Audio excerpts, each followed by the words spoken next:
मध्य प्रदेश राज्य सुरक्षा अधिनियम 1990 act number 4 of 1991 chapter 3 section 5 इसमें है अपराध करने के लिए आमादा व्यक्तियों का हटाया जाना। जो भी व्यक्ति अपराध करने के लिए बिल्कुल तुले हुए आमादा है तो उनका हटाया जाना। धारा 5 के अंतर्गत क में है किसी व्यक्ति के आने जाने या कार्यों से मानव शरीर या संपत्ति को संत्रास मतलब आतंक, अत्यधिक भय, खतरा या फिर अपहानिकारित हो रही है या ऐसा आना जाना या कार्य ऐसा संत्रास, खतरा या अपहानिकारित करने के लिए प्रकल्पित है या ख में है यह विश्वास करने के लिए युक्तियुक्त कारण है कि ऐसा व्यक्ति किसी ऐसे अपराध के जिसमें बल या हिंसा अंतर्वलित है या फिर आईपीसी के अध्याय 12, 16, 17 या उसकी धारा 506 या 509 के अधीन दंडनीय किसी अपराध के करने में या ऐसे किसी अपराध के दुष्प्रेरण में संलग्न है या संलग्न होने को आमादा है, वह जब डीएम की राय में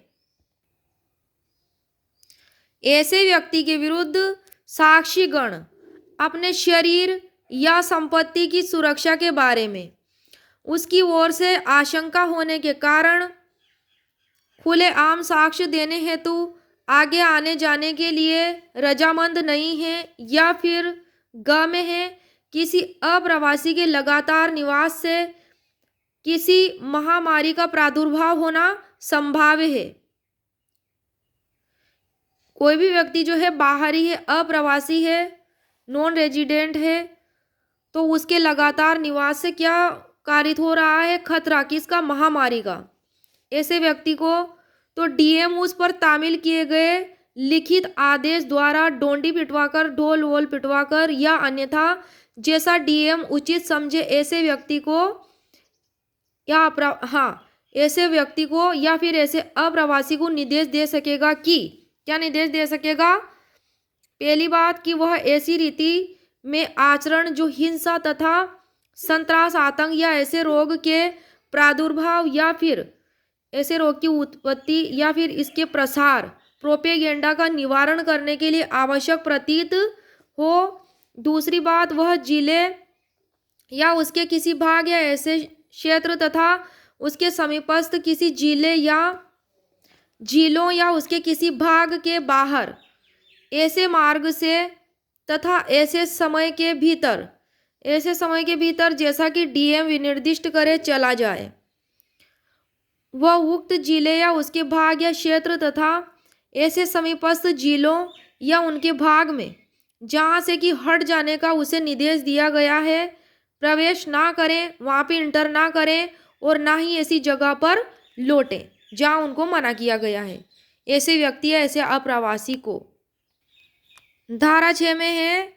धारा 6 में क्या है? कतिपय अपराधों के सिद्ध दोष ठहराए गए व्यक्तियों का हटाया जाना। धारा 6 में कि कुछ अपराध जो है उनके सिद्ध दोष ठहराए गए व्यक्ति कन्विक्ट, ऐसे व्यक्तियों को, उन व्यक्तियों को हटाया जाना। धारा 6 के तहत क्या है कि जो व्यक्ति निम्नलिखित अपराधों के लिए सिद्ध दोष ठहराया जा चुका है तो डीएम उस जिले या उसके किसी भाग से हट जाने का निर्देश दे सकेगा। पहली बात तो है इसमें, एक तो आईपीसी के चैप्टर 12, 16, 17 या फिर 506 या 509 के अधीन अपराध का सिद्ध दोष व्यक्ति है। दूसरा, सिविल अधिकार संरक्षण अधिकार अधिनियम 1955 के अधीन किसी अपराध का वह दोषी है। तीसरी बात है, स्त्री तथा लड़की अनैतिक व्यापार दमन अधिनियम 1956 से रिलेटेड दोषी है। चौथी बात है कि एमपी में लागू है सार्वजनिक दूध अधिनियम 1867 धारा 3 या 4 के अधीन किसी अपराध का 3 वर्ष की कालावधि के भीतर 3 बार सिद्ध दोष ठहराया हुआ अपराधी।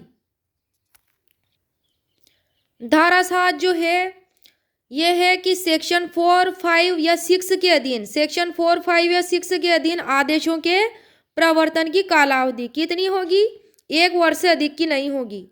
ऐसे आदेशों के प्रवर्तन की अवधि कितनी होगी? 1 वर्ष से अधिक की नहीं होगी, धारा 7 के अकॉर्डिंग।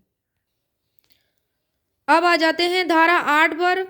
धारा 8 में है कि धारा 3, 4, 5 या 6 के अधीन, धारा 3, 4, 5, 6 के अधीन आदेश पारित किए जाने के पूर्व सुनवाई की जाएगी।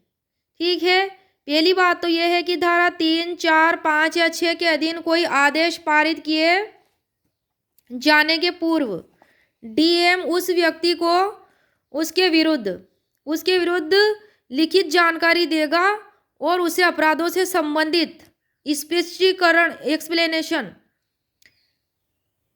उसे स्पष्टीकरण देने का युक्त अवसर देगा, उसको उचित अवसर देगा ऐसी जानकारी का।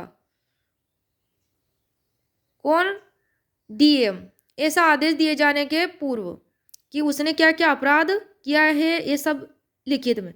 अब आ जाते हैं दूसरी बात है इसकी कि यदि ऐसा व्यक्ति उसके द्वारा पेश किए गए किसी साक्षी की परीक्षा के लिए आवेदन करें तो डीएम ऐसे आवेदन को मंजूर करेगा और ऐसे साक्ष्यों की परीक्षा करेगा। डीएम मंजूर भी करेगा और परीक्षा भी करेगा, लेकिन जब तक कि अभिलिखित कारणों से उसकी राय न हो, किसकी? डीएम की, कि ऐसा आवेदन तंग करने या फिर विलंब करने के प्रयोजन से किया गया था। अगर ऐसी बात नहीं हो तभी वह उसको मंजूर करेगा या फिर उसकी परीक्षा करेगा। अब आ जाते हैं तीसरे बिंदु पर कि ऐसे व्यक्ति द्वारा प्रस्तुत किया गया कोई भी लिखित कथन मामले के अभिलेख के साथ फाइल किया जाएगा। क्या किया जाएगा? उस मामले के अभिलेख के साथ ही फाइल किया जाएगा। ऐसा व्यक्ति अपना स्पष्टीकरण देने तथा अपने द्वारा पेश किए गए साक्ष्यों की परीक्षा करने के प्रयोजन से किसी विधि व्यवसायी द्वारा डीएम के समक्ष उपसंजात होने का हकदार होगा। ठीक है, क्या होगा? डीएम के समक्ष उपसंजात, वहां उपस्थित होने का हकदार होगा किसी विधि व्यवसायी द्वारा। चौथी बात है इसकी, मतलब चौथी उपधारा में है कि उपधारा 1 के अधीन कार्यवाही करने वाला डीएम किसी ऐसे व्यक्ति की जिसके विरुद्ध धारा 3, 4, 5 या 6 के अधीन किसी आदेश का किया जाना प्रस्तावित है, ऐसे व्यक्ति की हाजिरी सुनिश्चित करने के प्रयोजन के लिए ऐसे व्यक्ति से अपेक्षा कर सकेगा कि वह उसके समक्ष हाजिर हो और जांच के दौरान ऐसी हाजिरी के लिए प्रतिभूत सहित या रहित प्रतिभूति बंध पत्र निष्पादित करें।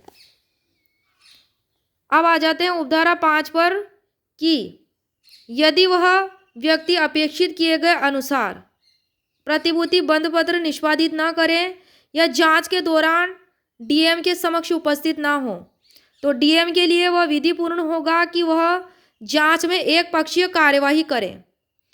ऐसा आदेश जो कि उस व्यक्ति के विरुद्ध पारित किया जाना प्रस्तावित किया गया था, पारित किया जा सकेगा। ये बात इसमें दी गई है। तो धारा 8 में कितनी बातें हैं? धारा 8 में 5 बातें दी गई है।